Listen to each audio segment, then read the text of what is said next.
Right, have I unmuted? I think I have just about. Welcome to the Dark City Show on Dark City Radio. Cracking show from Don there. Tonight we've got something a little bit special. Right, I'm going to get on with it pretty much straight away. This is pretty much breaking information. It's brand new information to me. It's regarding ATOS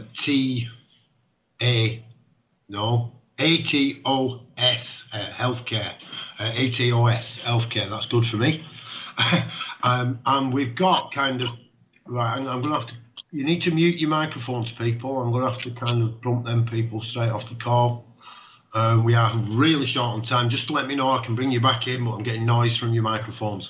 Right, so without no further ado, I'm going to flick it straight over to Dawn of the Dark City. Are you with us, Dawn? And can you fill us in about ATOS healthcare?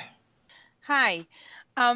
Basically, I just rushed this together when I seen an article today. It just struck me about ATOS because there has been multiple complaints about this corporation. They actually originated in France, and then the Tory and the Labour parties brought them in and into the UK, and now they are working and doing the assessments for fitness to work, basically with the Department of Work and Pensions in the UK. And there's been a lot of reports about people being deemed fit to work in situations where they weren't fit to work, and then thrown basically like their lifeline gone, they didn't have anything to live on, and dying. There's a great website which I'll put any websites that I talk about, I've used the source, I'll put in the video afterwards when it's put up on the radio, the YouTube, Dark City Radio YouTube, okay? Or on my own Dark City Dawn YouTube. You can find her on the page. Anyway, this particular report was made by the carer after the guy died, who had been claiming benefits, and then he was thrown off the benefits because he was deemed fit to work, but he clearly wasn't. And the fact that he was going to hospital 5 times a week because he had kidney failure. So basically, I'm just going to read the report out, because I just want you to get an idea of how serious this is. Because what was actually said, before I read the report out, what was actually said in the articles, which I'll link my sources after. Anyway, what was said was, right, I'm just going to read the report and then I'll explain it. A terminally ill man from East Grinstead was found dead in his home following a Department of Work medical assessment by Croydon-based medical company ATOS. The man, aged 63, was found dead after ATOS submitted a report to the Department of Work and Pensions, stating that the 63-year-old was fit and able to carry out manual work, in which ATOS made recommendations that his benefits should be stopped back in November 2012. So the police state that the 63-year-old had died of kidney failure and starvation. Okay, so that was what was coming to. Following the assessment, ATOS state that they had found the terminally ill man fit for work, in which it was their professional opinion that the man was fit and able to work despite being treated for kidney failure 5 days a week at this hospital in Sussex. ATOS have denied any wrongdoing contributing to the man's death, and they state that they are only following the Department of Work Pensions rules to get 1 million people into work. It says, what can I do? An eyewitness stated that the 63-year-old man was taken to ATOS by his carer, in which the carer stated that the assessment had only taken 2 minutes from start to finish before being told he was fit to work. The family are now seeking legal advice from a solicitor and are set to take ATOS and the Department of Work and Pensions to court. Now, the man's name's obviously not been named for that reason, I presume. The carer is just obviously going by EL, so we don't know who these people are, but we know there's a lot of reports coming out in the media about this, more so in the alternative media. And if you talk to a lot of people in the street, or I know several people that have had problems with ATOS. So this seems to be quite a common problem. But this is one of the more extreme cases, obviously, but it seems to be it's something that we really need to take quite seriously. The government defends the decision into taking 1 million people off benefits and into work as part of the clampdown to save money for the government debt. Clearly, this life was taken, and it is clear more innocent people will have their human rights violated and more will die as a result. ATOS state that their system is fair and all rulings are final. ATOS also state that 9 out of 10 appeals are in favour of the claimant, but findings have found that it is 1 out of 15 appeals that are successful. It is my personal opinion that if ATOS cause a person to die needlessly, then they should be prosecuted for that offence. After all, if someone kills another person, then it is likely that person is arrested, charged, placed before a court and receives a life sentence too. So shouldn't it be the same for ATOS? Clearly my assessments need to be reviewed, and another company whom have compassion should take over. Since 2010, over 11,000 people have died as a result. Now that in itself, I'm still reading this report by this care, but that in itself is quite shocking. It is clear that the government should have reviewed their legislation and made the system more fair for Department of Work and Pension claimants, but sadly, the government will stick to their rulings. How many more need to suffer before the government decides enough is enough? This is the government's debt, not ours, so they should recover the money from those very institutions and countries they loaned money to. I know that there are some claiming benefits who fake illnesses or work and claim benefits, so should it not be those cheats who should be weeded out and not the terminally or mentally ill people who are made to suffer? I would like readers to know that I have never received my forms, but have been given an appointment to attend ATOS this week. ATOS have refused to give me any directions to their assessment building and have refused to send forms.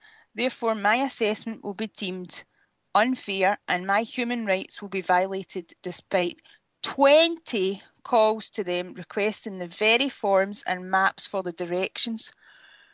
ATOS state that if I do not attend them, my benefits will be stopped. But then how am I to attend an assessment if I do not know where they are? The Department of Work and Pensions state that only ATOS have the forms and that they should supply them. So sad, and a disgusting testimony and black stain on the country and what it has become in a short time. An abuser, a starver and killer of the vulnerable, ill, elderly, children and the disabled. There can no longer be any way that anybody can say he is proud to be someone that's living in Britain. It's shame on them, basically. No contract. And really, this totally resonates with me, this report by this carer. I also have other people on the line that would like to talk about their experience, but before I ask them to come on, I'd want to also ask for people, if they want to call in, please do so, because if you've got something to say about ATOS, we really want to hear about it. Okay, if you have an experience, have had a negative experience with this corporation, then please get in touch. Now, I have in the past kind of had a wee brief look into who is this ATOS? Because this has obviously been going on for a wee while, and I wanted to find out a bit more about it. And from what I found out, obviously the shareholders of ATOS, which was really quite interesting. Fidelity Management and Research Company are the top shareholder with over 1.6 million shares. Edmund de Rothschild Asset Management, yet another. So the name Rothschild really says it all. Fidelity, again, AXA. Now, AXA was one of the managing directors of AXA is a Rothschild. Fidelity, senior financial advisor, is Bill Rothschild. And if you keep looking into Fidelity, you'll find all sorts of Rothschild connections. I don't really want to go into too much depth in this show. I just want to kind of paint the picture and illustrate a few of the connections here. Like the ATOS origin. Actually, I'll go back to what I was saying about it being in France. It started off in France. And it's actually, what's interesting about this is that it is on Rue Salomon de Rothschild is the address, 92150. Okay, so the point is it's on a road named Rothschild. Another connection is that Nicholas Bazier, a member of the board of directors of ATOS since February 2009. Nicholas Bazier is also a member of the supervisory board of Rothschild and CIE Bank. So that's just a couple of connections, really, that I wanted to bring up in relation to the fact that the funding of ATOS is coming from, as I say, there is a lot of connections to Rothschilds. And I'm not going to speculate any more in that, but I just wanted to put that information out there. Now, first of all, I'm wondering, Sudama? Oh, Ben. Right, I'm just reading something in the chat there that I don't know if Ben has something to input. Ben? No? Okay, Sudama. Would you like to, you've had some experience with ATOS. Would you like to talk about it? I've come across lots of experience with ATOS. There's one friend of mine that's got he had cancer for like 15 years, and he's tried to work even when he's always tried to work, and he just didn't manage it. Well, in the end, he didn't manage it, and he was on sick for a little while. But then they said he was fit to work again, and he ended up losing his house. He's actually, last time I met him, he was homeless. He was stopping around another friend's flat. And there's another friend I know, another part of the country. He's just had big problems. I think his bowel's been removed. He's had ME for years and years and years. And he's just, some days he's all right, and then but most of the time he can't go very far. And he's been told he was told he was fit to work for a little while, even though they were sending him to see loads of different specialists for ages.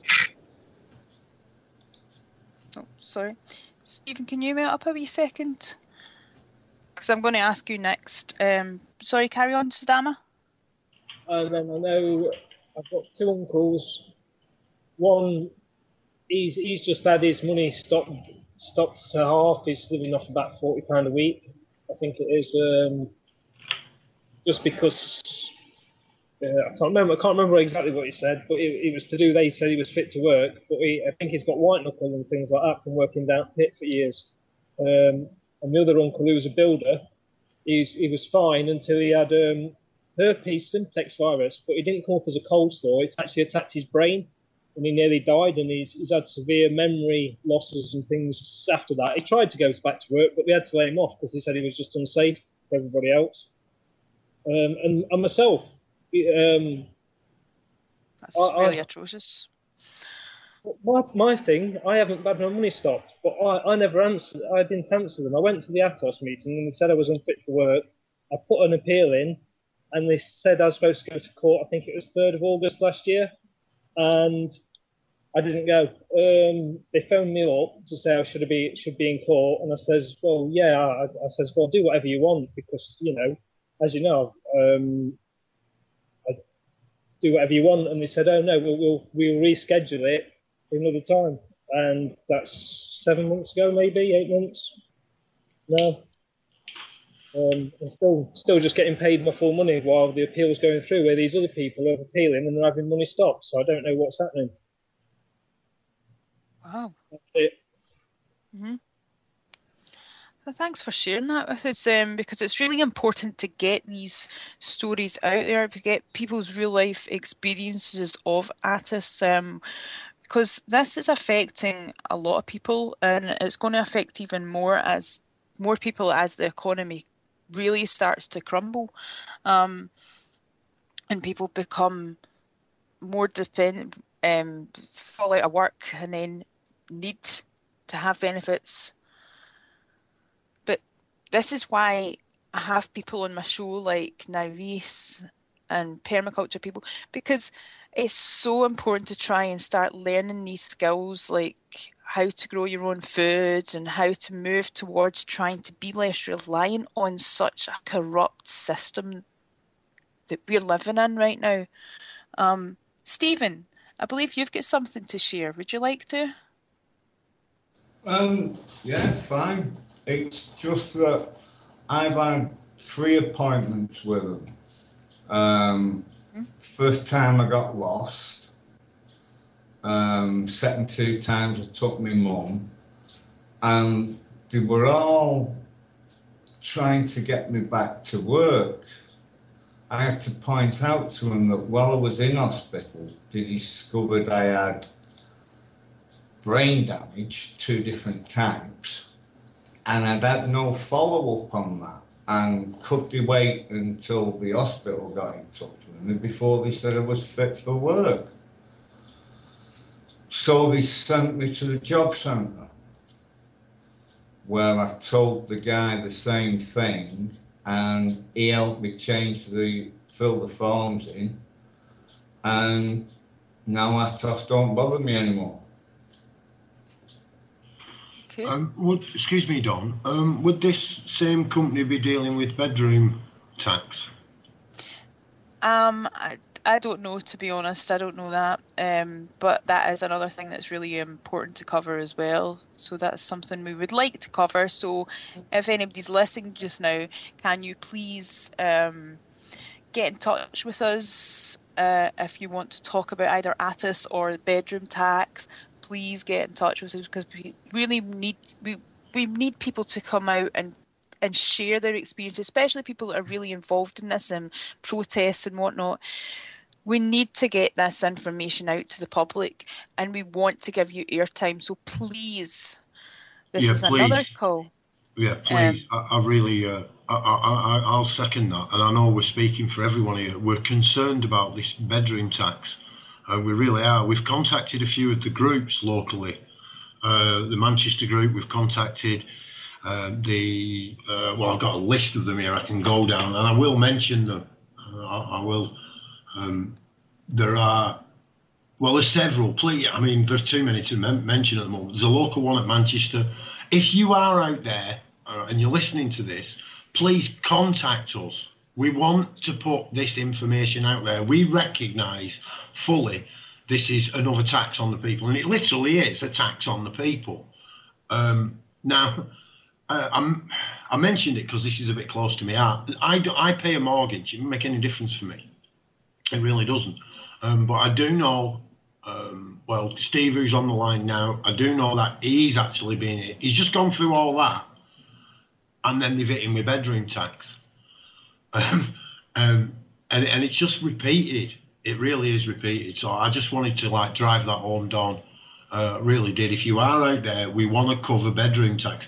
I've pasted this, and I got removed. We're kind of asking these groups to give us information so we can share it. That I was removed. I would like to say the groups have now put us back up. We've been reposted to those groups. So thanks to the groups, and please get in touch with us here at Dark City. We're not hard to find. Just type it, Dark City Radio, in a browser. You'll find us. And we've done it.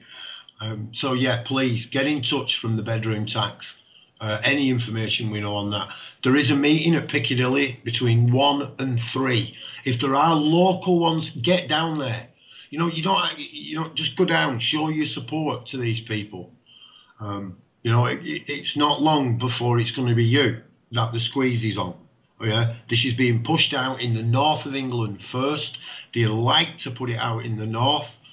If we can stop it here, it'll stop it for the rest. Now, don't think that's going to make you comfortable if you're not in the north and they're not yet implementing the bedroom tax. Listen to what Dawn's already said. That's just one of these, seems to be like multiple attacks that are going on at the moment. They're stripping away the health service, they're crushing it. There's a meeting there in Staley Bridge, I do believe, where political parties are trying to save the health system. It's being ripped apart. Housing benefit now is being torn into. These are the weakest people in our communities and the most vulnerable people in our communities. So, let's gather together. Let the weak gather together as they see it. Let's show them that we're not weak and we can actually work in unity and bring forth change. And we'll only do that with the numbers with these people. Remember the old poll tax? All right, they changed the name and it became council tax. But, it made them do something. I know it's not much. I know I said it before, demonstrations don't work. They don't. It won't make a difference. It really doesn't. But show the people. It's about support and showing your support for those people. So, yeah, the one I'm plugging is the one which is nearest to me. I'm going to do everything I can to get down there. Hopefully I won't be on my own. I'll bring at least a car full. And that's Piccadilly Gardens, Manchester, this Saturday between 1 and 3. That's 1 and 3 this Saturday. Okay, so give them that a bit of support if you can. It is really important we stamp these out. Just as another point, if you're a person who's thinking, well, somebody's got to pay for it, right? Stop bombing innocent women and children. That'll pay for it, right? That'll pay for it 1,000 times over. It really will. Go and do the maths. Go on, Dom. I want to go back to the ATOS thing because I've got somebody else that wants to speak about it, about an experience not of their own but of a friend's. Ben, are you there? I am. Can you hear me? Hi. Hi. Yeah, basically, my friend, he's bipolar, rapid cycling, I believe, and he also has quite severe Tourette's with body tics. And he was deemed probably about 5 years ago that he wasn't fit for work. And I remember him telling me probably about 2-3 weeks ago that he had to go to a meeting and they've deemed him, well, fine to work. But I mean, the bottom line is that it's ridiculous, and because I know that he can't do, well, he can barely type on a computer without, essentially, for want of a better way to word it, smashing the keyboard. And I think it's ridiculous because he really cannot do much. And yeah, basically, I just think it's ridiculous. I mean, it just seems very, very cruel, forcing people it seems to be attacking the most vulnerable people in society. The poorest people are getting hit the hardest with this. They're trying to force people off of benefits, trying to cut their lifeline. And it's murder, really, when you look at it, because how are people supposed to survive? If they are not fit to work and they're being deemed fit to work, then what are they supposed to do, really? Exactly. He's now been pushed out of his flat because now obviously he can't afford it because they've cut all his benefits. He's had to move back in with his parents, and yeah, he's in a deeper hole than what he already was in. They're just sucking the lifeblood out of society. Now, the thing is, though, even although I'm reluctant to talk too much about my personal opinions on the whole political parties, but what I will say is we have a very similar system to the US in the sense of the false left-right paradigm. However, I would go as far as saying that the Tories are worse, but I would not vote for any of them. But the thing is, as evidence suggests, the Tories have definitely been harsher to the poor in the past, and bringing in things like poll tax in the past, and they trialled that in Scotland and whatnot. Margaret Thatcher, and really they're just picking on the poorest people and giving to the rich. They've always done that. But I'm not saying that I'm not defending any other party, because they are all working for the same corporate masters at the end of the day. And it's really a case of why prop up the system. We have, the only way that we can move forward is the system has to be broken, basically. We can't really work. It's an unworkable system that we're in, and I've kind of went off into a rant there. So, Stephen, have you got anything else to add? No. Sorry, I've been informed, other than the fact that taking 60 quid a month off me for the bedroom tax as it is 15 a week, if it weren't for me DLA, I couldn't live here either. It's taking up all of it at the moment. I just realised I got mixed up. I was talking to Ben there, and I called. But thanks for that, and Stephen. Ben, do you? No, not really. No, I still have my standpoint. I think it's absolutely atrocious, and yeah, that's all I can say, really. Yeah.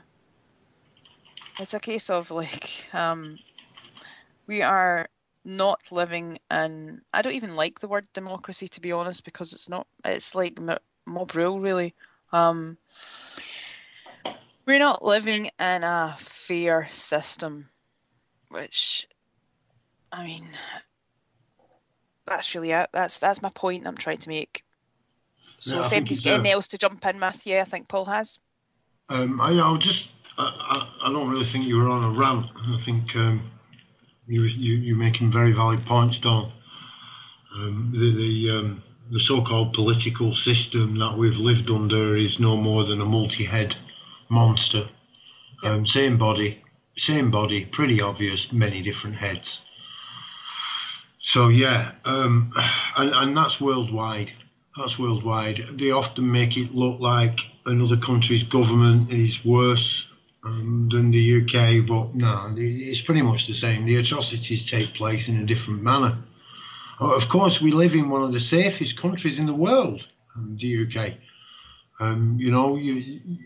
In comparison to many places, they would I'd argue that's preposterous.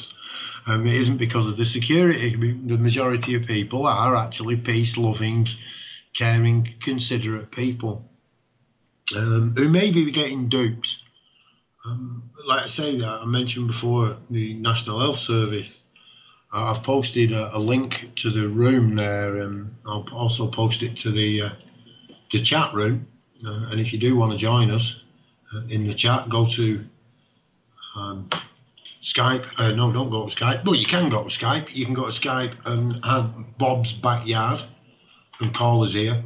Or you can telephone 0161 298 298, and that'll put you through to us. If you are outside the UK, and then you need to add the prefix 0044 161, and you'll get through to the station. Now that number's going up in our chat room on the AnonNet as I speak. I'm just going to post that link in there if you're in there. That's an article there about a nurse, and I think it's pretty much linked to the article or another one. I haven't read through it all yet, That was posted as Dawn was speaking from Mark Mann. Thank you, Mark. I'm actually out there. Yeah, I got a PM from Mark there with the links to the group, a group about ATOS. He's just posted to the Dark City radio TV Facebook group. So yeah, you can find that link there as well. Again, thanks to Mark. He does post quite a lot of good stuff there. There was another link I got as well from him, and plus earlier, in fact, let me see if I've still got it open. I found a blog about ATOS victims, which was quite interesting. Let me just check, because I've got a million things open at the moment. Well, you have a look. I do think Prajnas want to get in there and say something. So I know. I said to him, I just had a couple of things to say there. I'll let him in. It's just I want to get this out if I can. Okay. Actually, I'm just going to put all the links in the video. Yeah, Prajna, on you go. Well, it's me, actually. It's just that Prajna does the typing thing. What I wanted, I just wanted to kind of paint a picture, a broad overview of what actually is being implemented at the moment, by way of ATOS health assessments and the bedroom tax and all of these things. Now, basically, they are stripping benefits. Oh God, I hate it when I go live and I go all to pieces, babe. What was I going to say? You're talking about what the overall picture is. Yeah. Stripping all these benefits. And I'll come back to it. Sorry, this happens to me sometimes. I'll come back to it. It's okay. Don't worry about it, Callie. I know it's going to be good stuff. We have been joined by a caller on the line. Hello, caller. Would you like to introduce yourself? And welcome to Dark City Radio. Hello, yes, Mescalito here. I was just typing in the chat. I had a solution for the ATOS thing. I had a form sent to me. I'm signed off sick.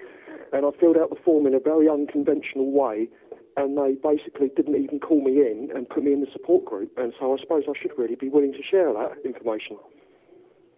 Please do, if you're willing to. Yes. Please do. Okay. Well, I basically, I didn't fill out the form as they said. They said, go on to this question, that lot, and I sort of answered no. I said, I'm answering this how I want. I'm telling you, how I see things. I made it clear I knew they were a scam organisation. They were asking me to take a 6-stage trip when I'd been diagnosed with a paranoid personality disorder into somewhere I know is theatre. I can prove it's theatre, and this takes no account of medical evidence. And therefore, I simply could not hold myself together. You know, they were the enemy. I would destroy them using any method I could. I don't really want to say anything for legal purposes, but basically I would wreck the place and stuff, and I'd just lose the plot, and that they would have to accept responsibility for this. And unless they accept responsibility, you know, I can't go. And that was basically it. They basically replied, because they wouldn't actually form, it seems to me it was the part that required them to sign for responsibility for me, that they don't seem to want to take. Brilliant. And right. That was really it. I'm afraid there's not much more to say. I wish I'd photocopied the forms and that so I could send them in, but that's as it is. Can you repeat that again? I thought that was brilliant. You know, just run that by us again. You've actually filled the form in, and basically you're asking them to take responsibility for you while you're there. Yeah, and indeed on the journey as well, the journey over, because, you know, because of the stress that would cause, knowing you've been called into a complete fix-up, playing with your mind for someone who's already paranoid, you know, and with good reason, I would add, you know, in the first place. Yeah, in this case, you weren't paranoid, they were actually out to get you. Yeah, that's the irony of it, isn't it? Well, the funny thing is, I always say, paranoid, yes, but, what if one is right? Is it still paranoid then?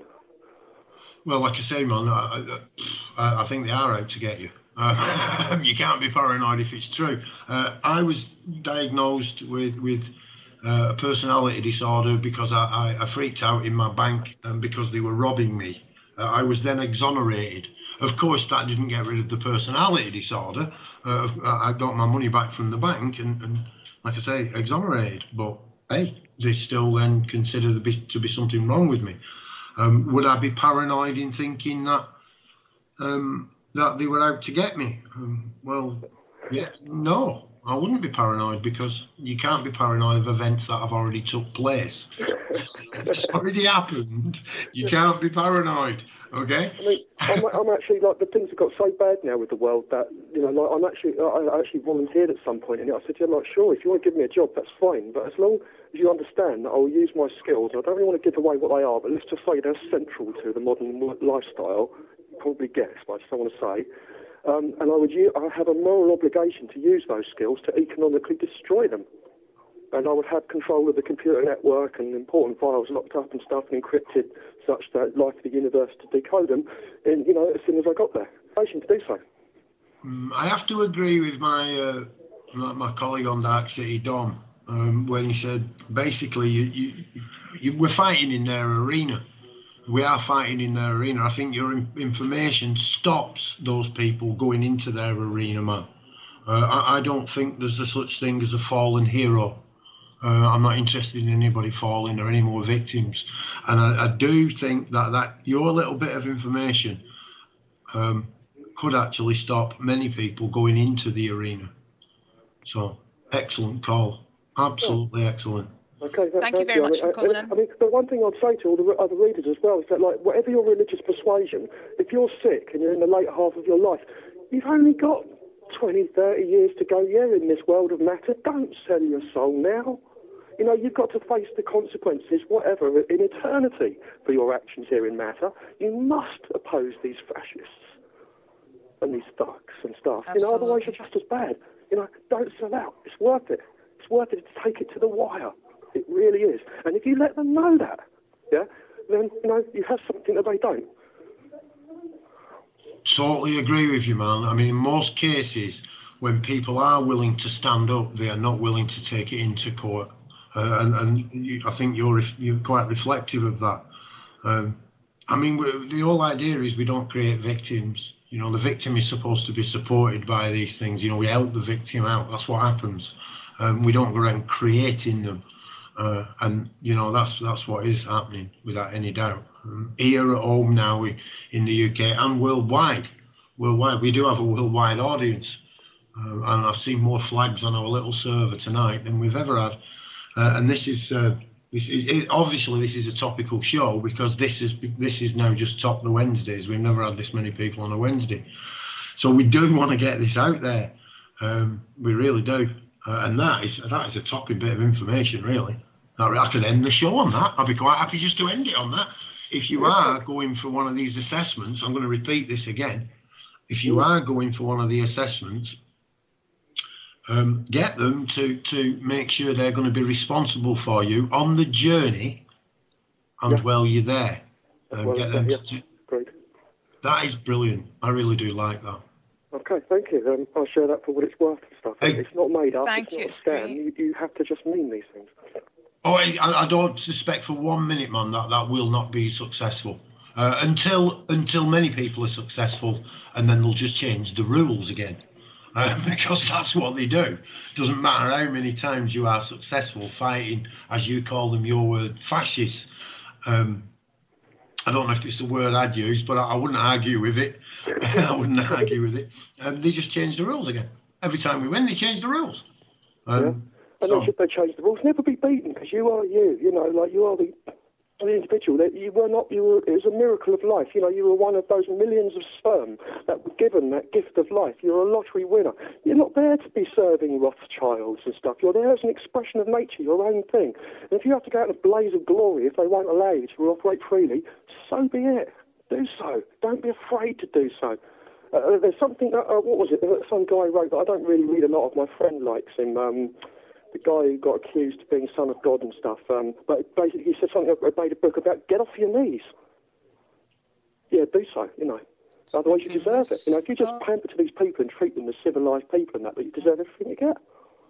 You know, look at the evidence.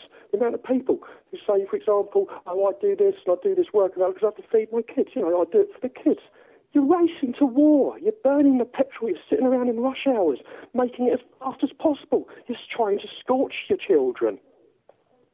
Get away from it. Get away from it. Look inside your heart, inside your conscience, and fight.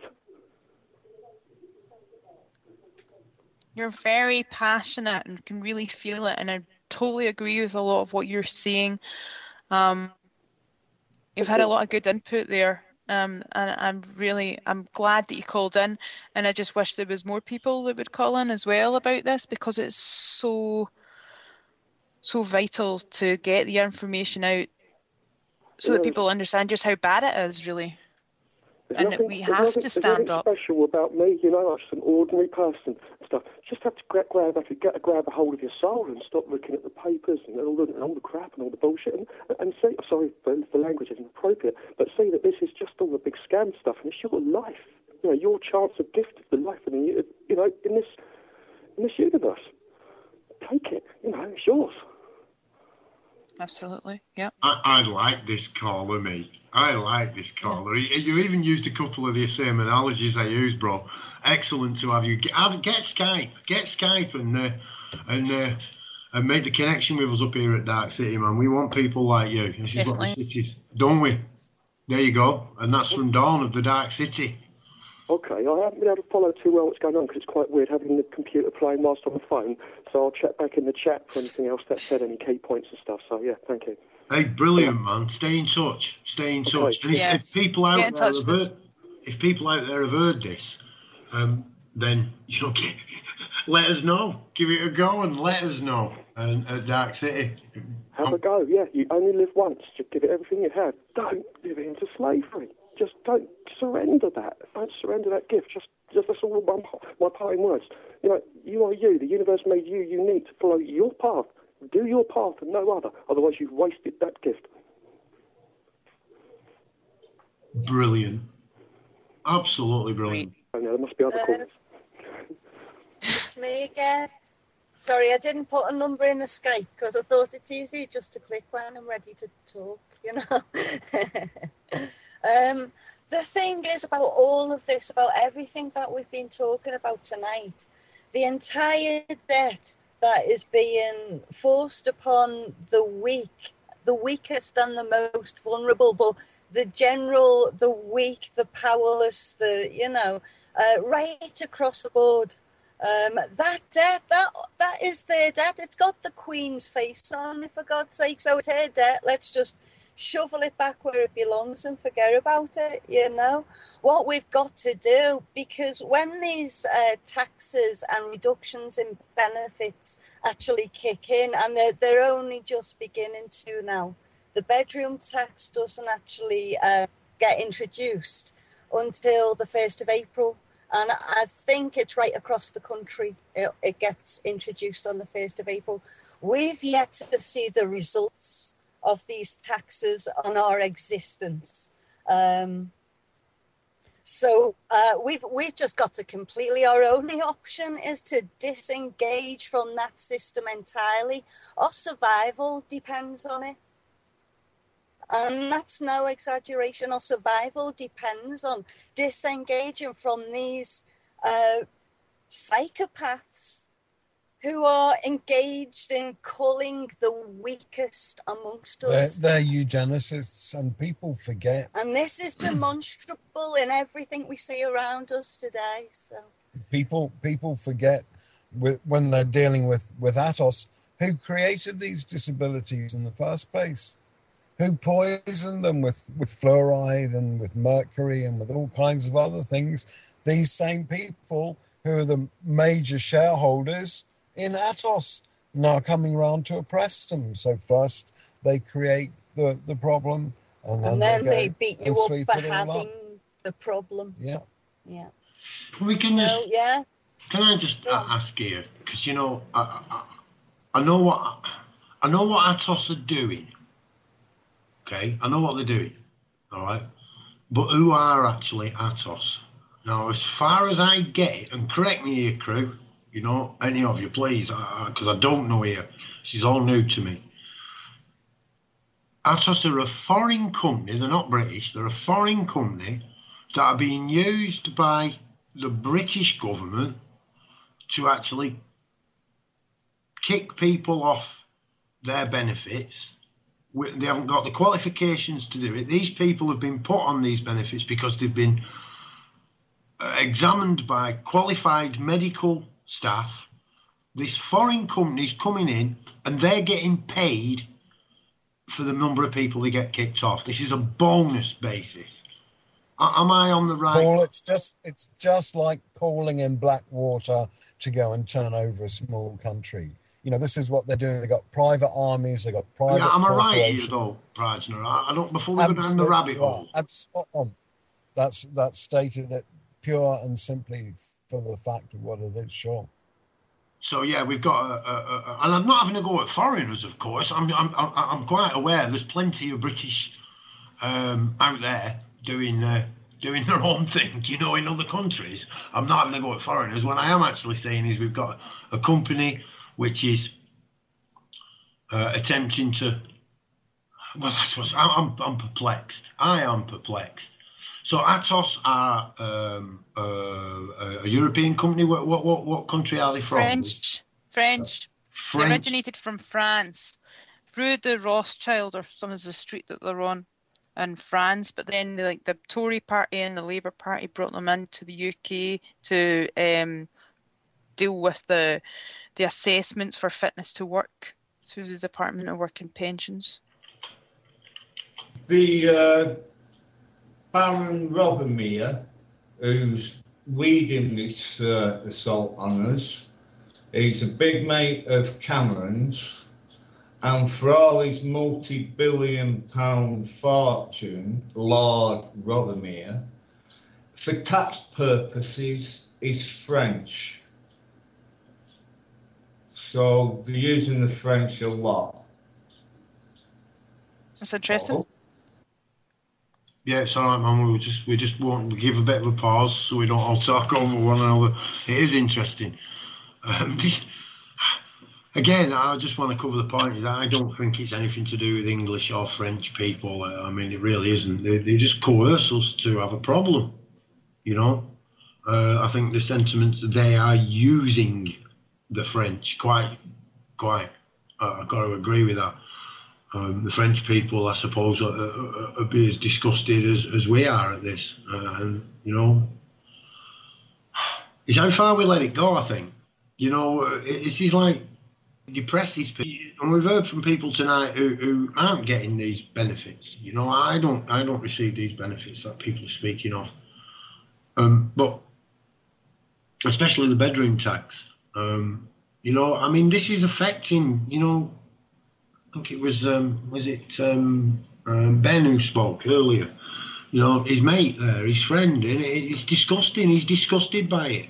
You know, it's not just affecting the people directly, but it affects the families and the friends of everyone. It gets us annoyed. It gets us frustrated.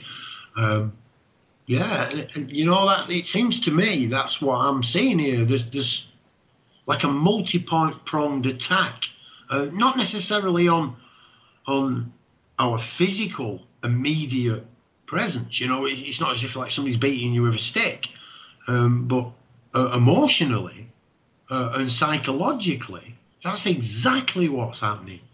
That's exactly what's happening constantly. You know, we've just gone through the bankers. We've found out that bankers and the government are all lying and they were cheating and they robbed us all. And now, you know, the English pound is now worthless. Pretty much. In fact, it's a bill of debt now rather than a bill of bearing, which, you know, that's another rabbit hole we could go down. And then, you know, the next minute they're turning round and saying they haven't got enough money to pay for everything and we're going to have to tax the poor. You know, a good mate of mine, Fettel, I'm saying a good mate of mine, he's a really nice guy. I've only met him a few times. He was a really nice bloke. And he said to me, the Romans had it better. You know, Roman Britain was better. And I was like, what? Well, you know, the slaves. The Roman slaves, they had it better. Better?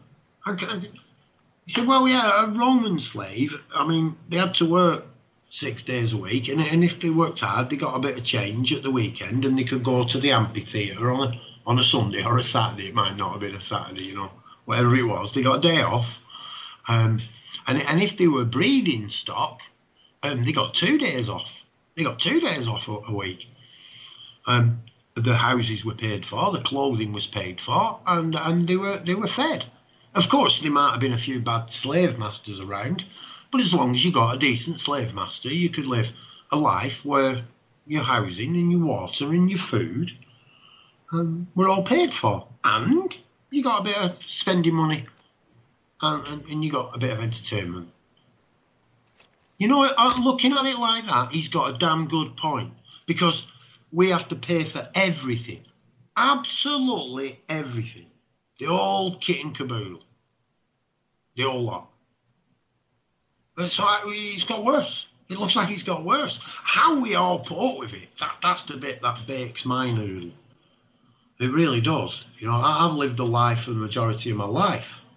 I really did. Not through not wanting to seek the truth. In fact, wanting to seek the truth, you could say, brought an end to the life that I once lived. It really did. So yeah, the sentiments of the caller, you know, I really go off, and I didn't quite catch his name, but that guy on the telephone there, he was speaking from his heart. A lot of passion, you could feel it. I hope you people listening could feel it too, because it is. This is about you. It really is. It's about you. Right in the middle of believer, there lies the lie. It really is. So yeah, don't sell out. And if you have sold out, it's okay. We won't judge you for that. I sold out, like I said. I didn't know. You know, it's all right being ignorant if you don't know any better. Ignorant. And really, yeah, that is a problem. That is an issue to people who are being willfully ignorant, because there are other ways. And if we don't take them, and especially if you look at them alternatives and they are viable and feasible, and you do know about it, then yeah, you need to deal with yourself. You really do. However, if you don't know and you're just learning all this stuff, then like me, you know, yeah, take what you need from it. Don't get pulled into the rabbit hole. Don't start debating 9/11. Don't start going round and round and round on one of these numerous psyopses. Get focused on yourself and see the difference you can make. Because each one of us does make a difference every day. We really do make a difference. Every moment of every day we make a difference. Most of us don't want to accept that. But it is the truth. We do all make a difference every day. Anyone else want to chip in here? We're almost approaching the top of the hour. Hello, Susan. Welcome from Australia. Yes, if I may. It's been a pleasure sitting here listening. But I would like to confirm, add on to what you said, that we do make a difference. And I found myself in a situation yesterday where I had to deal with things. And rather than, I was getting angry, and I recognised it in the moment and realised I had an alternative. So I took the alternative. And by gum, it works. It does work, because after it, the lady that I was having this situation with embraced me, and we embraced as friends. So I was able to seek a solution, and it works. So we do make a difference. I'm really intrigued now. That was, is it just me? It's like, what was this solution you put into practice? What was this alternative you put into practice? Excuse me. What's the alternative that you put into practice that actually brought forth a positive change, Susan? Well, I haven't thought about that bit yet, but it just happened. That communicating with another is a two-way stream. So whilst they are communicating to me, I am also communicating to them. Acknowledging the communication, seeing myself as part of that communication, knowing that violence works, it does work. As a manipulation, violence does work, and abuse does work. So I'm aware of that, and I'm aware that I too am only human. So the alternative was the outcome. I sought an outcome, didn't project on it, just thought it and left it. And I'd sort of kind of forgotten about it. And then the lady came over and we embraced and we spoke, and yeah. So I was given the outcome that I wanted. I think I get that. I'm not too sure though. I think I get that. Yeah, that sounds about right. So yeah, you recognise that the interaction between the two of you was actually, it wasn't just about you. It was about the other person you're interacting with. And by correct, and I could hear. Go on, Sid. Well, yes, I could hear the words that she was saying to me. I stopped for a minute and thought, I wonder if the words that she wanted to say, that she needed to say.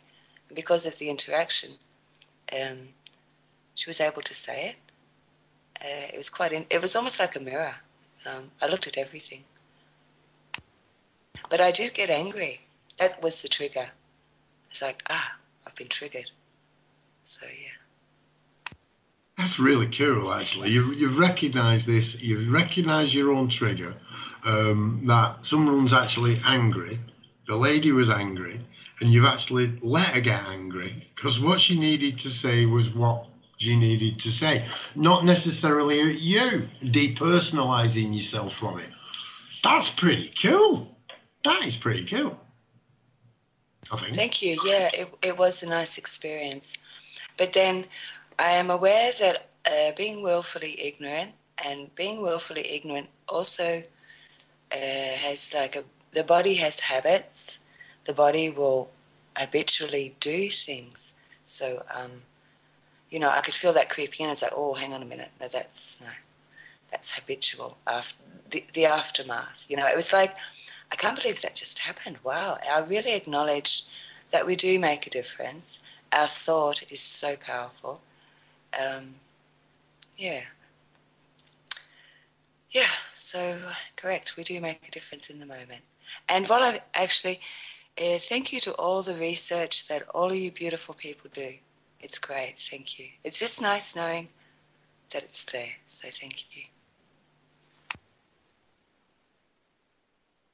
Right, Ed. Thank you very much indeed, Susan. Have we got anyone else? Thanks, Susan. Is that you, Don? Yeah, just say thanks to Susan for that. Thank you. Right then, so we've all got. Oh, hang on. Who was that? Sudan. That was me saying thank you, Susan, too. Well, just thank you, Susan. Heart touching. Thank you, Dawn. Thank you. I could go around in circles just saying thank you back and forth. Really great radio. Did you want to say thank you as well? Making some dinner, but I'm kind of listening to Susan there. What's on the menu? What you're talking about is, we've got some lovely fresh bread here. So I'm just going to fry some onions and some garlic and some red pepper and whatever else I find to throw in the pan in a load of butter and olive oil. And then I'm going to stuff our bread with that. None of that GMO nonsense. Yum. Thank you. Yes, I'll have some. Here's my plate. Well, yeah, you're talking about how we make an energetic difference, or how energetically we make a difference. And we are the energetic creators of our environment and our experience. So, yeah, and what we put out is reflected then back to us, and that's what you saw. Well, it's been a great show tonight as well. The whole lot from Dom's onwards. I even forget the guy's name that was on. But yeah, he's absolutely right. Mark Stevens. Mark Stevens, yeah, talking about jurisdiction and all that sort of stuff. And then going on to the ATOS stuff and the bedroom tax. We're painting this really broad picture of what's actually happening and what we're up against. But the remedies as well, the solutions to that, how we can challenge these institutions, which have absolutely no legitimacy whatsoever. All they have is force and threat of force. But there are more of us. We don't have to attack them. We just have to say no. We just have to point out to them what they're doing as they're doing it. Because they're fucking themselves. Point out the truth of it. Yeah. When they took our home away, what's that? Yeah, it's theft. It's just outright. You know, all these things are outright criminal. Just point them out for what they are in the moment and say, do you have any proof that this is any different than outright theft, highway robbery? Yeah. Show any ground, you know, as many times as they come back, you know, just keep saying, no, you have no lawful authority, you have no jurisdiction over me. I grant you none. Where is the evidence that you have any? Let's start at the very point of, you know, where we interact. What's the contract, the terms of the contract? I have no contract, you know. Anyway, I could go off on all sorts of weird tangents on that one, but you know what I mean. You know what I'm saying. Just we went to see Lawrence Eastman speak last night. He was speaking Truth Juice in Liverpool. We didn't know we were going until we got there, and it was really cool. And Lawrence has been going for 4 years solid.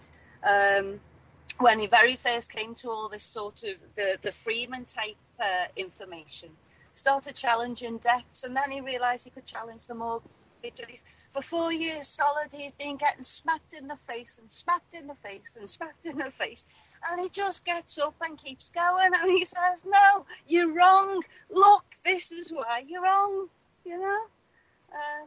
So yeah, be tenacious as well. Yep. Rant over. For now. Good rant. We like a good rant. Now, I do believe our call from the Dark City has actually gone out. I'm just waiting for a lady to connect for us. I do believe this lady's called Anne, and she may have heard the call and give us information on this pesky bedroom tax, I do believe. Are you there with us, Anne? I am indeed, but I might not have. I've got some other background stuff going on. So what should I do about getting rid of that again? Sorry. No, you're all right, Anne. You sound great. Carry on. Just tell us. The floor is yours, Anne. We've been waiting for you. Fine. So I'm not quite familiar with it all, but hi everyone. So basically, I've been running People Against Welfare Reforms now since last year.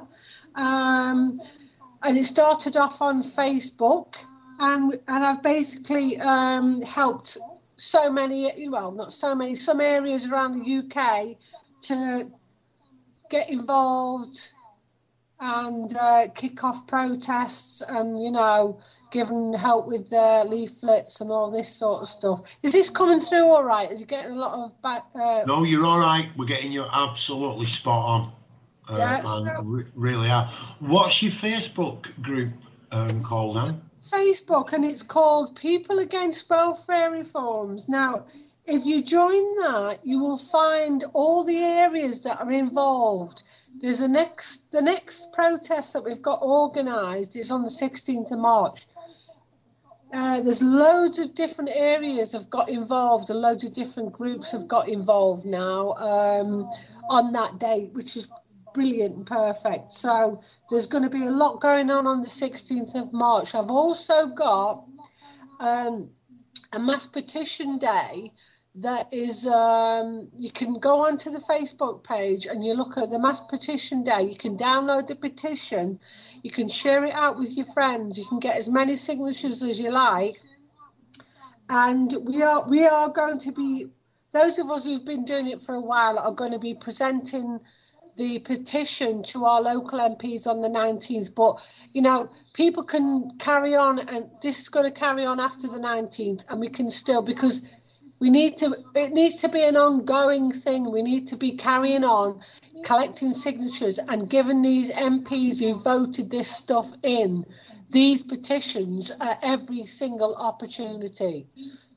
So there's a lot going on. There's a lot of information for people to find out.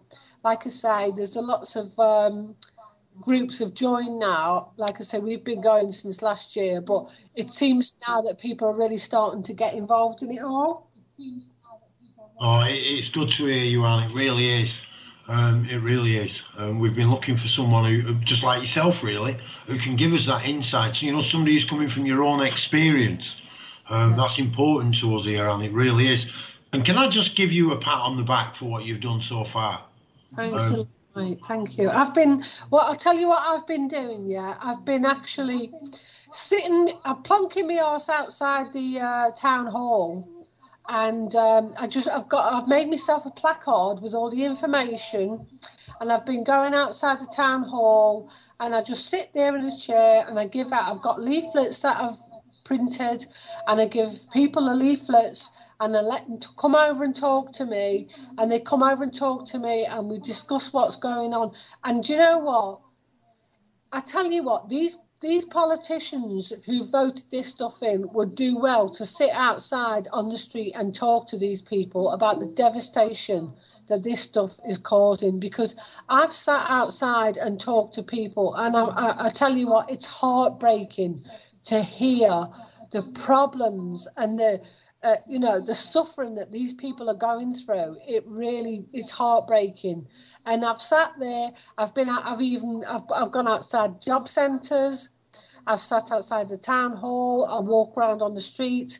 I go door to door. I went door to door last night on a big housing estate, and I knocked. Well, you don't go on your own because that'd be silly. So I went with a friend of mine. So you basically go around, knock on big housing estates where they've got all the council estates, talk to people, give them leaflets about the protest that's happening, and just find out briefly how they feel about it. Ask them to sign the petition, and you come away. You feel you want to cry. You really do want to cry. And these bloody politicians, the only time they knock on people's doors when they want votes, right? That's the only time. There's no one giving people information. There's no one explaining. I speak to people many, many times, and they basically, they've heard little bits of this and that on the news. They don't know what the hell is going on. Half of them need to sit down with you and discuss their own personal stuff. It's an absolute disgrace, yeah. And the fact that what really gets to me is that I've been organising this stuff since last year. I've been sat outside the town hall. I've organised local protests where people have got involved, and nationally. And funnily enough, my local paper, only last Friday, the local Labour councillors are stating that they've organised the same protest on the 16th. Right, even though they've walked past me while I've been sat outside there and not said a bloody word. So I've noticed that a lot of councillors have got involved this month in these protests that have been going on for months. And to me, I think that's absolutely disgraceful, because we are weeks away from this stuff. They should have been involved a long time ago. So, as much as everyone's gone, oh, it's great, I've got this, that and the other MP involved. Where were you last bloody year?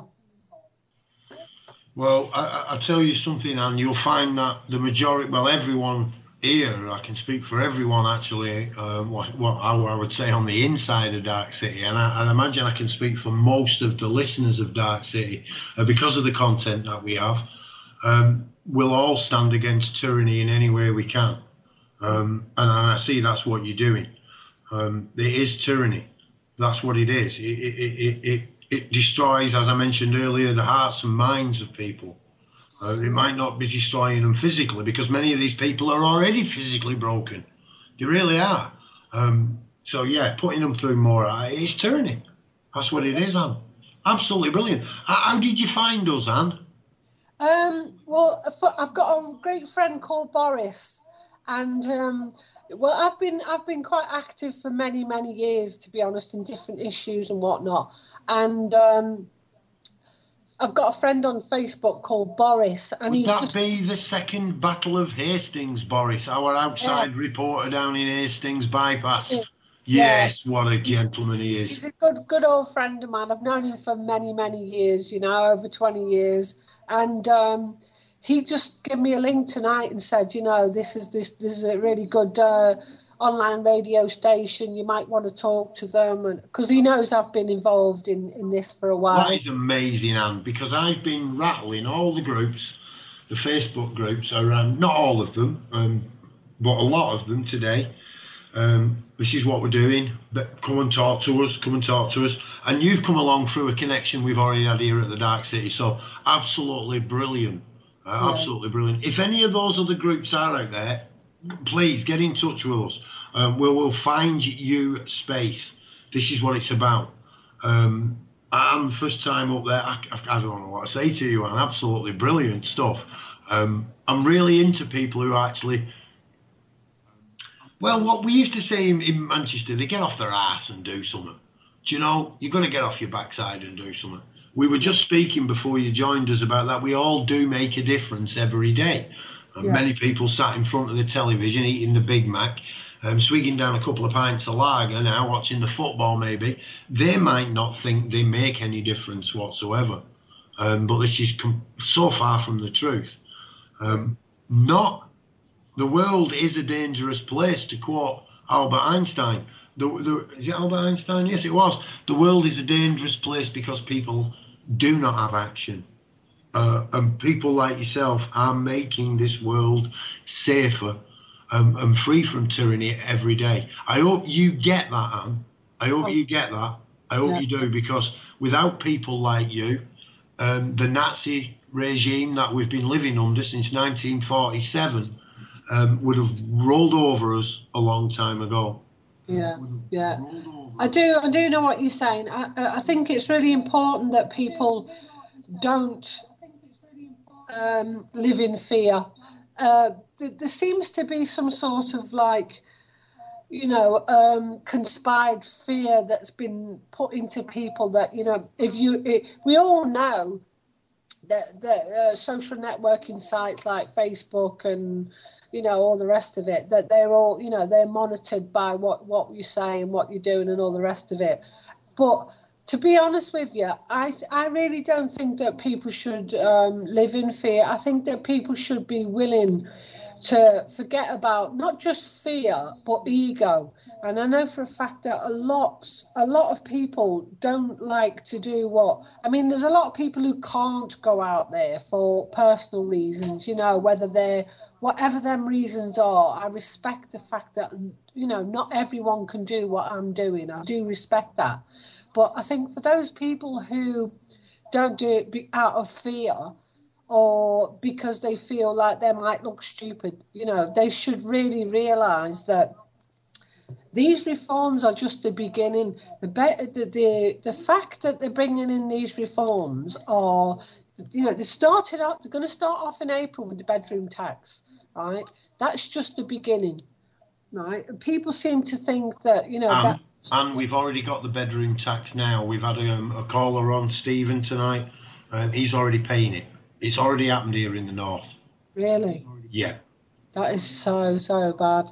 They normally test these things out in the north. That's what they do. They've done it for years.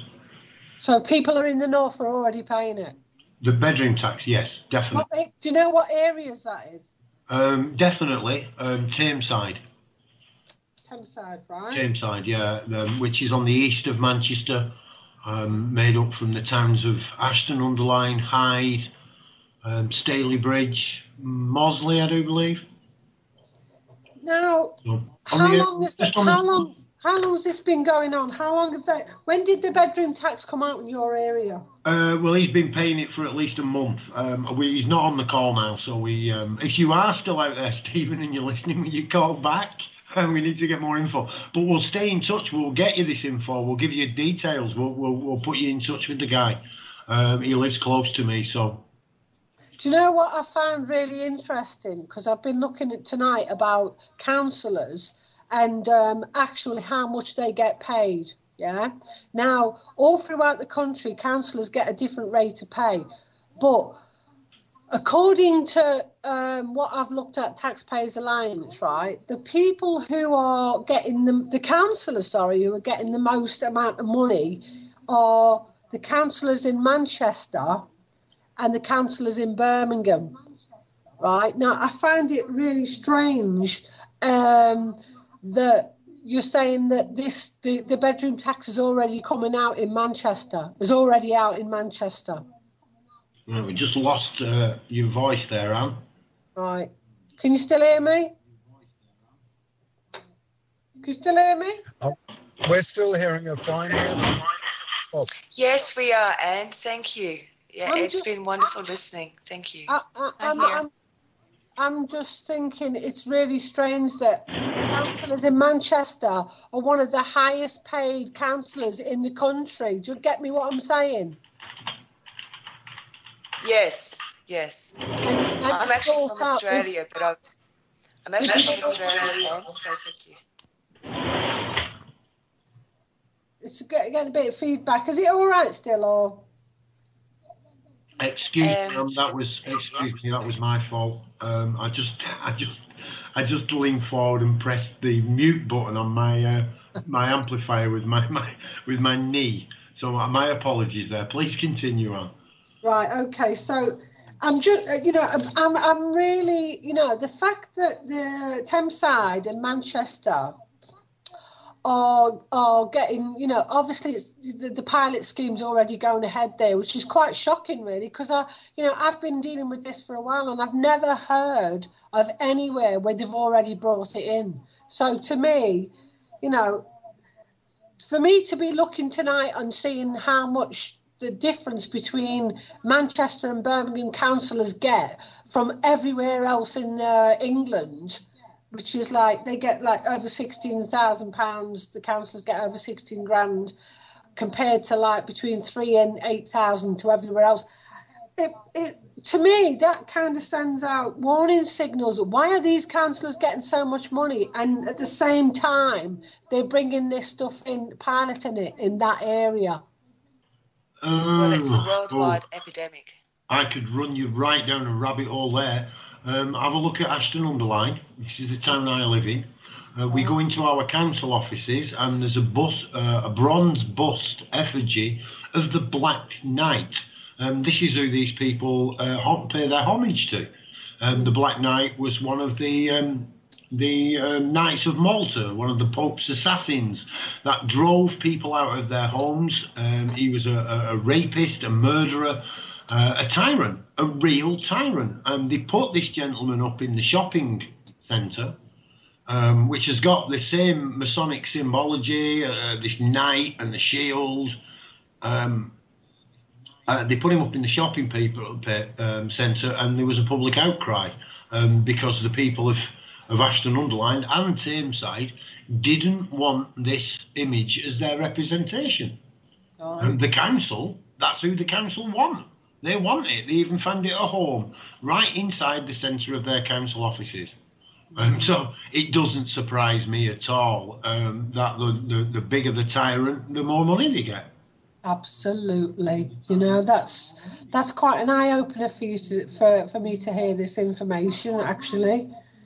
Now, the other thing that I'd like to just run through, a few things for people who might not know about it, is that these charges that came in, we'll just talk about the bedroom tax charges, right? Now, these charges were brought in even though the House of Lords had looked at this and said to the House of Commons, this is unfair. You can't be charging people when they've got a spare bedroom, because there was never enough smaller properties built, right? So they tried to make recommendations and amendments to this bill, and the coalition actually overrun it by bringing it in under financial privilege, which is an archaic law that has hardly ever been used. And this prompted the House of Lords, even though they are all the same people, to accuse the government of abusing their power. Now, these new laws were brought in, and there was only 66 MPs majority who brought these in. 66 more MPs voted for it than they did against. Right? At the same time, 70 agencies in the UK representing millions of people have been completely ignored. They've all been in touch with the government saying you can't bring this in for this reason, you need to make amendments to that, and all the rest of it. Every one of them was ignored. And these are agencies such as the National Audit Foundation, the Housing Association, the the cancer patients, the Landlords Association, the Housing Commission, children, childcare charities and the such like. Yeah. So it's not just like agency. These are agencies that are dealing with the majority of people in this country, and they have all been completely ignored. Right, the government decided to completely ignore them. Right, you're thinking 70 agencies representing millions of people ignored for the sake of 66 MPs. Right, it's an absolute disgrace. Now they're claiming that the bill for housing benefit is getting out, going out of control. It's £23 billion. It's out of control. Oh, what we're going to do and all that. It's a total nonsense what they're doing. Right. The fact is, £23 billion, right, is the same amount of money that is paid out of taxpayers for the domestic violence bill, right? It's also the same amount of money that's costing for dementia in the UK, right? You could go through it all. The fact that they're using this and trying to demonise people who are on benefits and getting housing disgrace, because this amount of money has been bandied about for so many other costs, right? And, we don't hear about these costs usually. Now, the other thing that I just want to mention is that in November, Osborne had the opportunity to join with 11 other European states to implement what's called a first transaction tax. And that would actually stop global tax loopholes for many of the tax dodging companies that are operating out of the City of London. And this alone would have saved them £69 billion. Right? And not only that, it would have 26 to 30 billion pounds would have been saved, generated from just 0.1% on bonds and shares. So you've got Osborne talking in November and stating that there's a problem where they haven't got enough expected tax payment. There's a loop, there's a big hole there, and the plans that need to be filled by the higher taxes are either going to have to come from higher taxes or cuts in public spending. And they just so happen to say that the money that they're going to be short of is 23 billion. So what a coincidence that they're now saying that the housing benefit bill is 23 billion. So well, yes, it's a corporate company, Anne. You're dealing with a corporate entity, so exactly. They are corporations. All they're interested in is making more money for the corporations. Okay, all this business about what they're doing is they're getting people against each other. They're getting people who are getting people who are condemning people or condemning people who are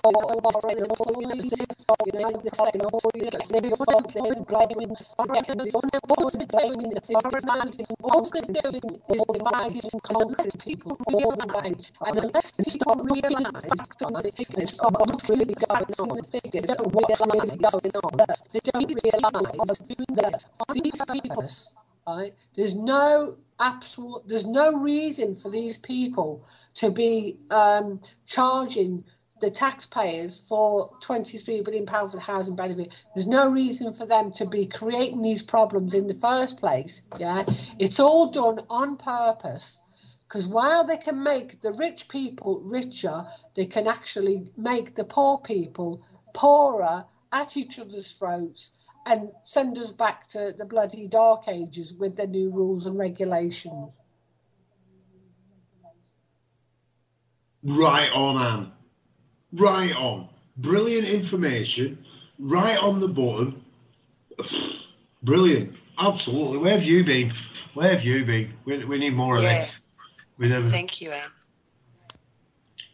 Yeah, absolutely brilliant stuff. I've actually just posted that you're actually on talking to us now on several Facebooks. I'm being trained as a troll in Facebook.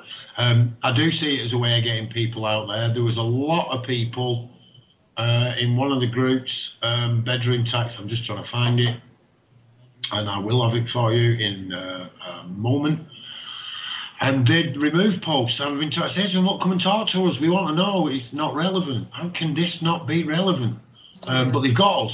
They have got us, and that they're responding actually on that on Facebook to what's being put out there. So, you know, hopefully, I'm just going to give you the name of that. It's Bedroom Tax. Think it's unfair. Join the fight here. And they are groups anti-bedroom tax on Facebook. I know that big group. I've had dealings with the group before. And I'm not being funny, but to be honest with you, I actually got removed from their group, and they told me that I removed myself. So I don't understand what's going on with that group. Well, we're getting through to a man. That's the important thing. With these groups, you always get an hierarchy of people defending their ideas. That it does happen. It does happen. The important thing is we lay down those and we come up forth with the solutions. We've got to do that, and we are doing that. I know we are. Like I said, post went down, post is back up again. We're trying to support these people in any way we can, and we'll do that with unity, not with little bickering arguments in Facebook. Of course. Now, the thing is, as far as I'm concerned, I've been an activist for 10 years, right? On different things. I've been organising, or I could go on about what I've done 10 years. It doesn't really matter. What really matters is that people realise, right, that the power really is in their own hands, right? And it's not about letting other people do it for you. It's not about saying, oh, yeah, let me write a letter for you. Let me do this for you. It's about people taking control, right? Now, and I'll tell you a little, for instance, yeah, there's a group called King's Lynn against welfare reforms. Now, this woman, Linda Cox, of this group, right, when I first started running the People Against Welfare Reforms, there was just her and her husband. Her husband's quadriplegic, sorry, and she was really determined because she was so badly affected. Now, when she first started, she went out with her husband on her own in the street and took the petition out there, and she got one signature, yeah? And she was so disheartened. Now, since then, she's got, she's ploughed on with it. Now she's got the local unions involved. She's got the local paper involved. She's had stories printed in the paper. The last protest that they done in King's Lynn, they got 95 signatures. This is the power of what you can do, right? This is the whole point of People Against Welfare Reforms. It's about saying to people, what area are you in? Right, you can take control in your area. All you've got to do is contact other people and be determined to go out on the street. I've even provided the petition for people to download. I've provided the posters, the leaflets. If you can't do that, a lot of people do their own. But if you can't, you can get them, you can download them, and you can talk to other people. And you can make such a huge difference, such a huge difference. Even just one person. I've been out on my own, and I'm telling people now, do not be afraid. Stand up for people, get out there, and you will be amazed what you can achieve. And if we could all do that, these twats, sorry for the language, wouldn't have a chance. It's all right. It stands for the War Against Terror. So you're all right. You can say that, the war against terror, whenever you want, and that's fine. The war against terror, that's what I'm talking about. Yeah, yeah, twat. That's what it is. So, yeah, brilliant stuff. Brilliant stuff. Susan, were you trying to add something there?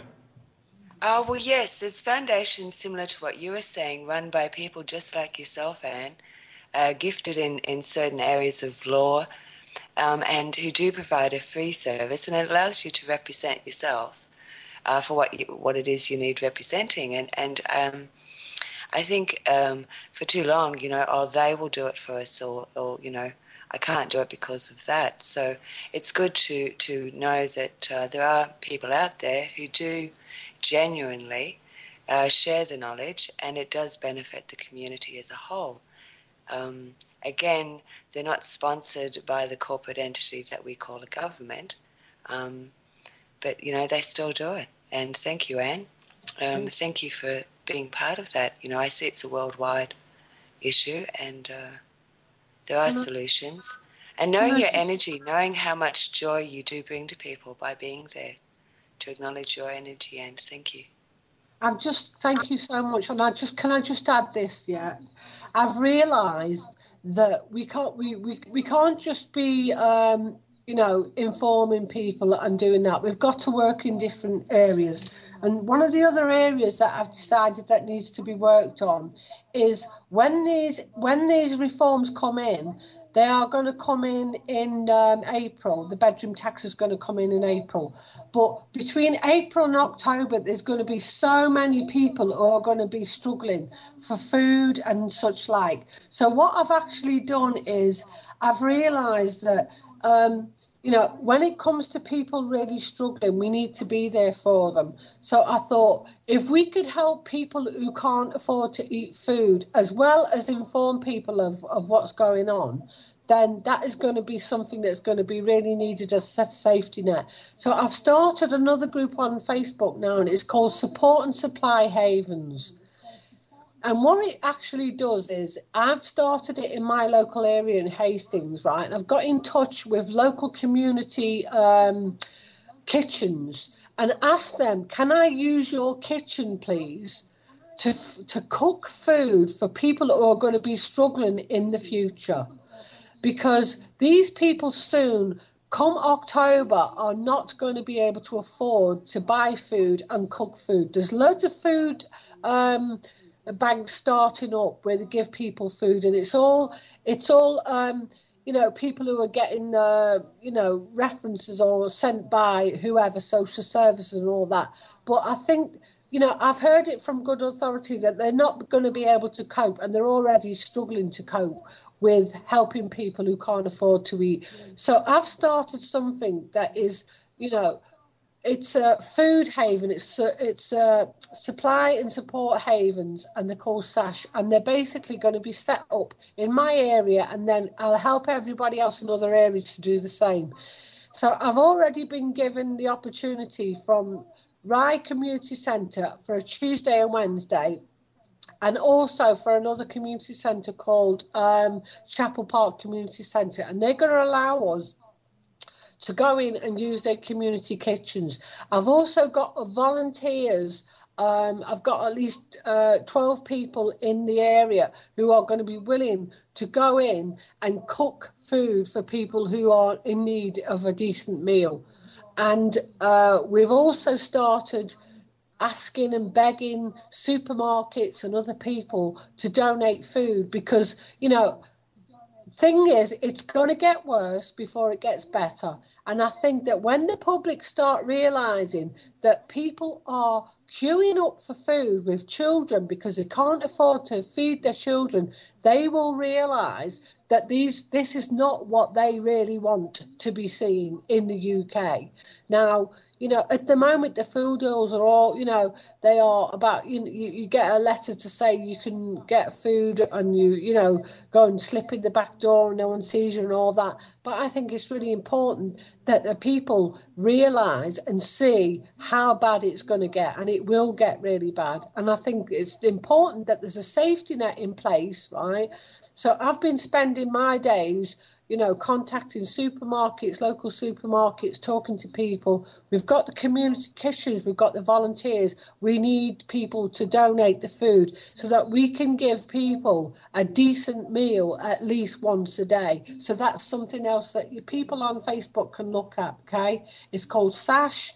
It's Support and Supply Havens, and anyone who can join. We've got about 150 people around the UK who are willing to get involved, but we need everyone else to help as well. Thank you, Anne. And I'd just like to say that, you're setting up a safety net inside of a corporate entity program that was designed to do just this. Yeah. Are you aware of the Reserve Bank and how the people's money has been diverted and we now pay for the money that we're not supposed to be paying for? That money was put there to pay our bills for us? I know all about all that. I know all about the stuff that's going on with the banks. I mean, I know, I've looked at all this stuff for a long, long time, so I know what's going on. So I've sort of more or less said to myself, I need to do certain things, right? One of them is to be there to inform people about what's going on, which I've done by going outside, in the streets and talking to people, giving out leaflets and all the rest of it. And the other thing is to when these reforms kick in, to be able to have a safety net. And then from, as far as I'm concerned, like late August back into the end of December, to be able to go back out then and start once again with the protests. So I know, I know what they're doing. I know how they've conned everyone. I know, I know everything that I need to know. But the thing is, you can't just be someone who protests. You've got to be there to help those who are going to be affected. Well, that was the trigger that you said, the protest. What is it you're protesting against? And we're aware that, once upon a time slaves had better rights than we do now, and it has been said that, we pay for everything. We are slaves in a corporate program. So being aware that, being the trigger, protest against what? It's futile. I think being aware of what it is you actually wish to bring into what you're obviously doing now with your physical, you're changing, I know what you're saying about protest, because you're falling on deaf ears, yeah? Yes. But the thing is, all right, the thing is this, okay, is that when you go out on the street, right, you can call it a protest if you like, but if you are on the street, when I'm out on the street on my own, yeah, I can sit outside the town hall. People are coming up to me and talking. People are getting information that they wouldn't ordinarily hear about, right? A lot of people hear little bits and bobs about it, but they don't know what's really going on. So in effect, you can call it a protest, but what it actually is you're given information, right? You're not doing it because you think you're going to make a big change to these idiots behind you in the town hall, because it's not. Because I'm sitting outside the town hall, they're not coming out. They're just sitting in their little offices, right? I'm not doing this for the reason of trying to change. I'm doing this because I know that the only way to get information out there is to talk to the public, is to let them know what's going on, is to give them information, is to let them sign petitions, even though we all know that, a petitions, I've done loads of petitions over the years. I know for a fact what happens. They get a petition, they give you a standard letter, and they print it off and they send it back to everyone who's written on the petition. I know how it works, right?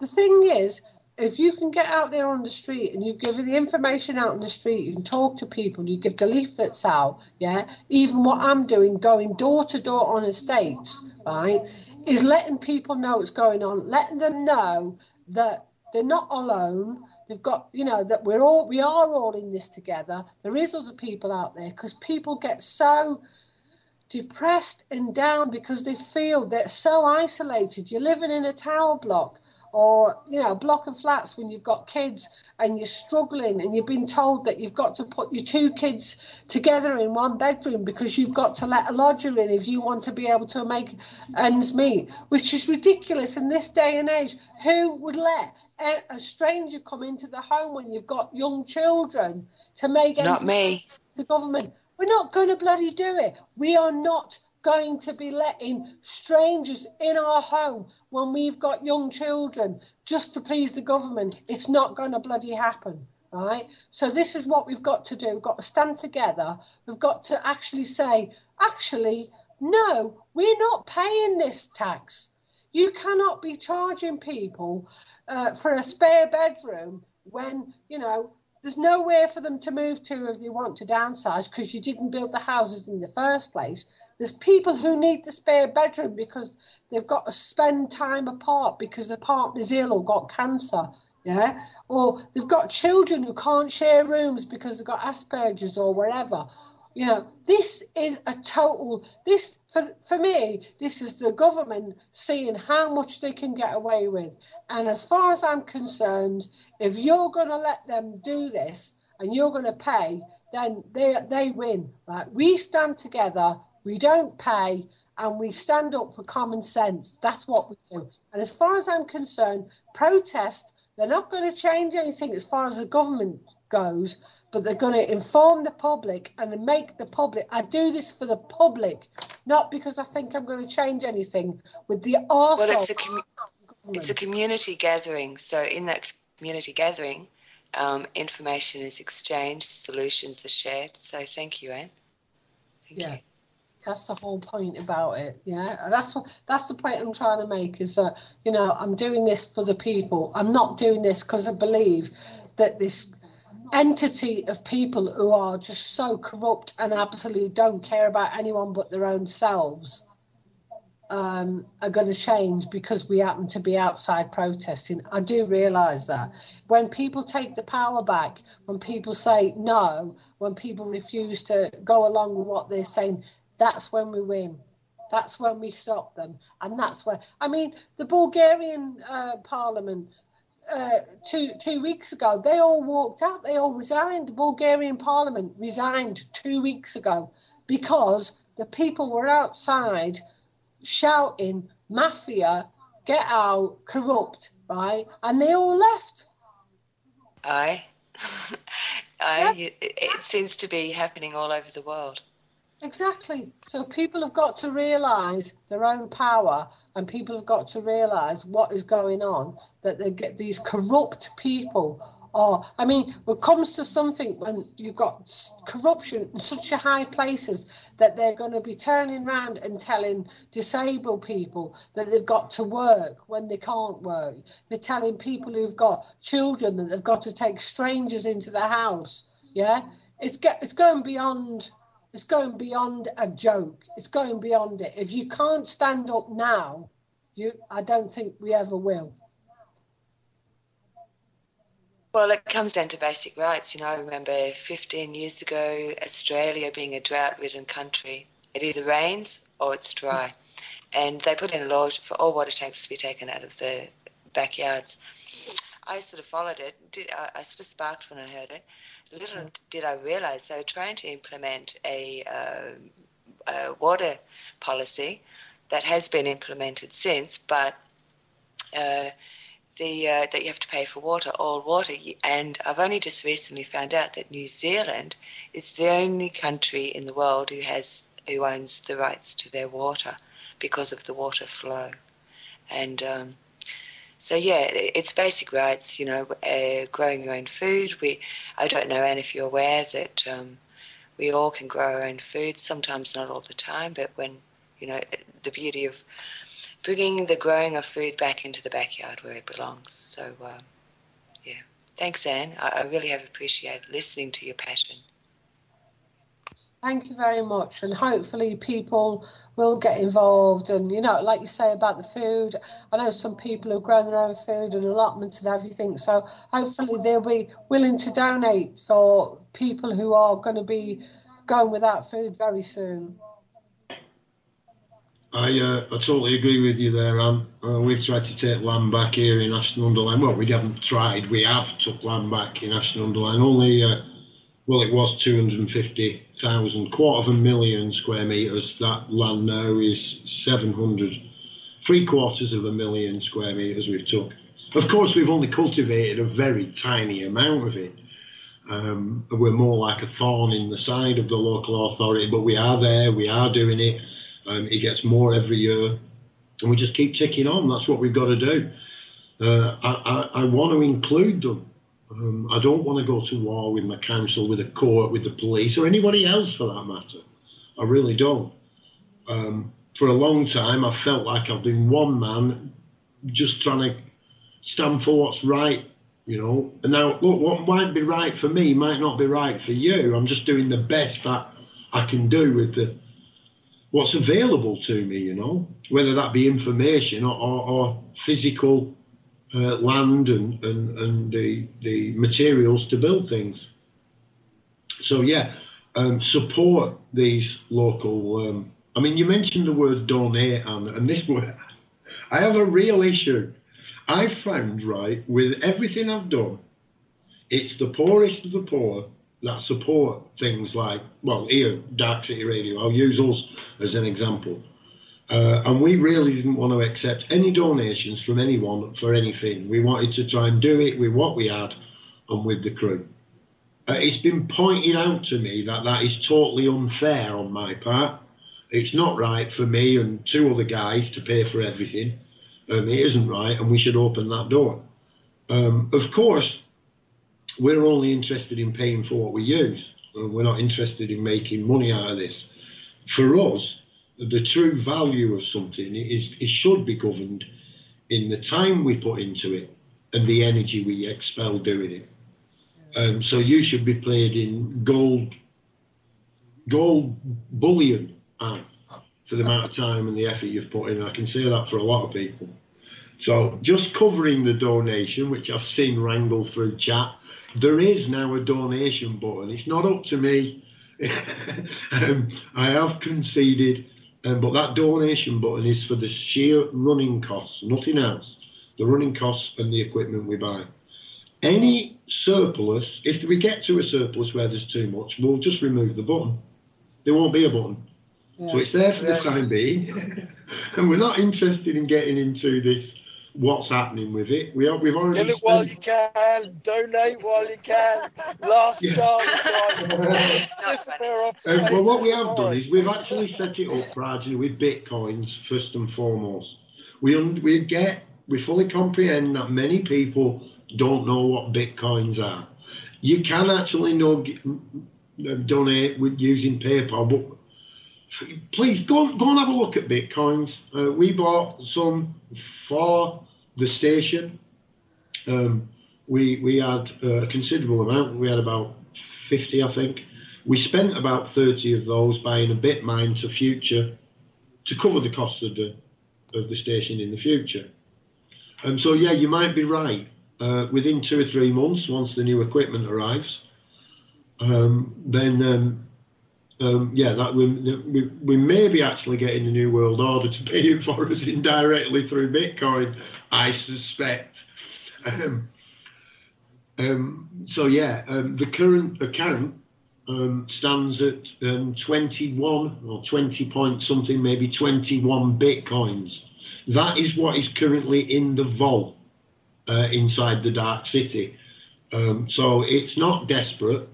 But that money, that bitcoins were laid aside to cover the costs of the station. And like I say, it's already bought itself a bit mine. So we're not destitute, we're not. But the truth is, the station has grown much quicker than any of us imagined. We broke the stream, or didn't break it, but we put caster stream under that much load. Our server can handle 300 live on the stream, which antiquates to something like 250,000 monthly viewers, and it's not big enough. I did want to provide people with a totally free system. I've got to be realistic. It's grown too big. We haven't got another £400 to buy 2 more servers. 350, 400 it'll cost us. We just haven't got it.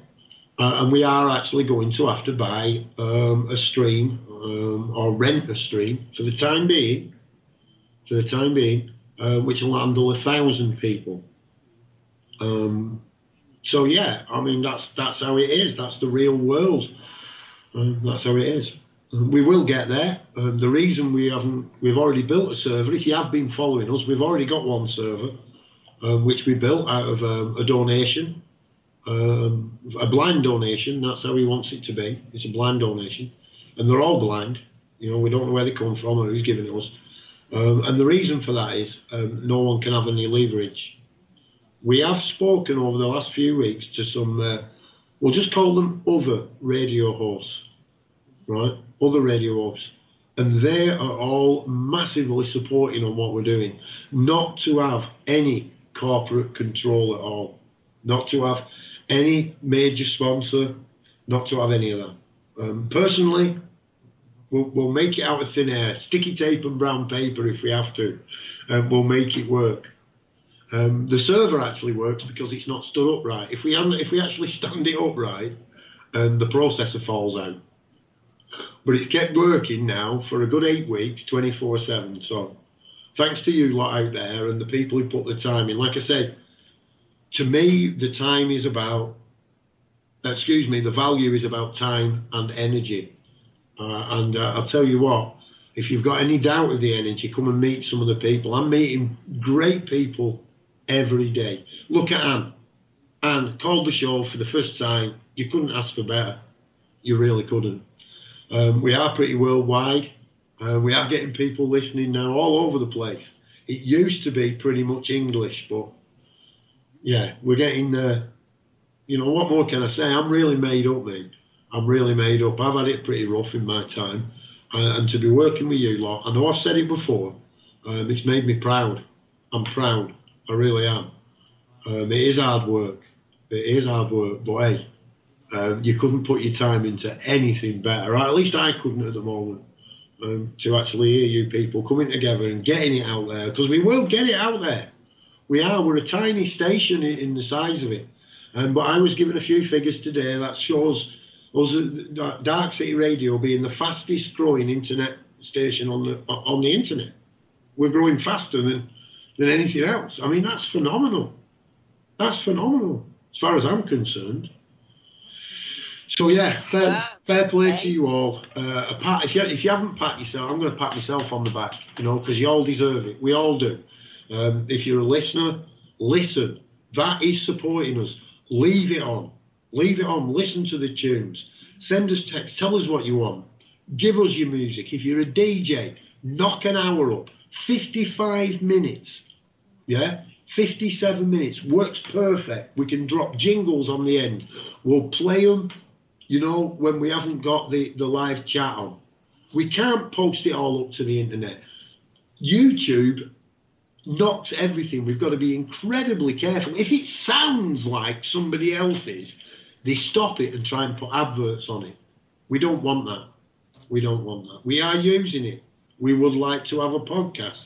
That would cost us $200 and something a month. Forget it. That's what we say at the Dark City. We'll build us own. We'll have our own server. You'll be able to get on it and download it from ours. We'll get there. We will. But yeah, great stuff, everyone.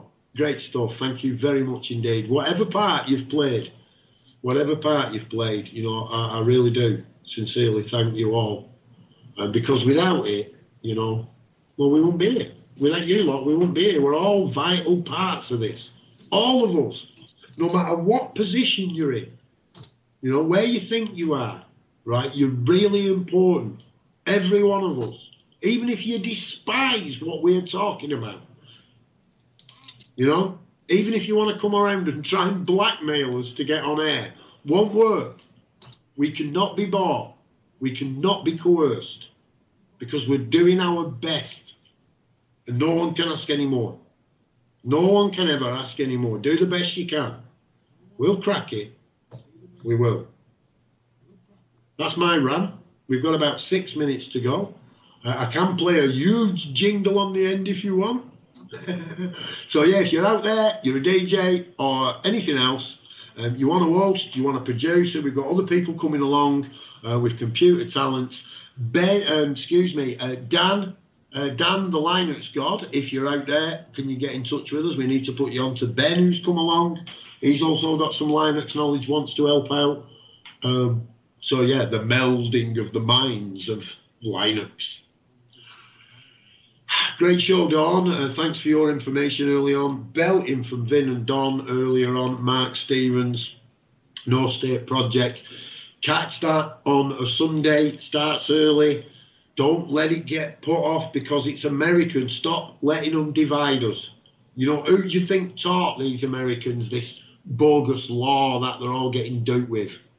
That's right, they got it off us. And I suspect us lot got it through the Vatican and the Church. And as Hans pointed out, the tyranny that I know of that started back on this land in at least the year 848. Check it out, the Grey family. We're still fighting that dead hand of those elite to this very day here. So I must give up that fight and that struggle. We must embrace them with love and compassion, understanding. Because I once was as lost as they are now. Thankfully, I'm around people who are educating me. I'm learning stuff. I know it's contradictory. I've told you all I'm a moron. I don't seek lessons. But I have been taught by my brothers and sisters here on Dark City Radio. And I'm also meeting beautiful people. So there you go, folks. Please, say good night, everyone, at least. Do we start on the end with Susan? Susan? All right. I'd like to say good night and thank you to the listeners, thank you to the researchers, and thank you to the crew of Dark City. Good night. Prajna and Kelly? We'd like to say namaskar and things and love and all kinds of stuff. Excellent. Yeah. Thank you. Anne?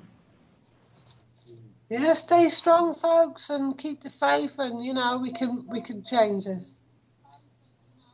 Dawn, are you there with us?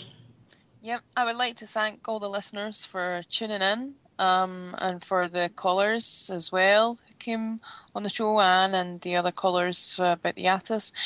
I would also like to thank just everyone on the call, everybody that took part in the show. Really, it's been a great show, and we've got a lot of really valuable information out to the people. The chat room's been quite lively, and yeah, that's good. So, thank you all. Well, yeah, and people are listening, and we just said that, and in the last couple of minutes we've dropped down from 61 to 50, so they are there, and they are dropping off now, so thanks for listening. Brilliant stuff. Who else? Sudama. Yeah, I'd like to say thanks to everybody. Dark City Radio is a blessing in disguise. Ben? Don't know if Ben's still with us or not. Soul to Soul, didn't get a chance to speak tonight, but he was putting stuff in the chat box. Oh yes, fantastic show as ever, riveting stuff, and yeah, I wanted to say something, but I had a little one in my arms, fast asleep. She's teething at the moment, so yeah, no, but it was absolutely excellent show again. So yeah, no, keep it up. Robo Hippie? No, I don't think we've got a Robo Hippie. And last but not least, Sarah, Crystal Sarah, are you there? Yep, I'm here. I'd just like to say good night to everyone and thanks for a brilliant show. And just to remind all listeners that this is your radio station, and if you've got something to say, please get in touch, and we'll be brilliant to hear from you all. And so thank you all. Yeah, well, thank you very much to all of you lot for saying thank you very much to all of them lot. And this is Bob, commonly known as, at least, Paul, if you want to find me. That was the Dark City Show. Check the schedule. We're pretty much all over the place. Good night, everybody, or good afternoon, or perhaps even good morning. Things, yes, lots and lots of different things. There's chat, there's music, diversity, an occasional argument, you know, for the warmongers.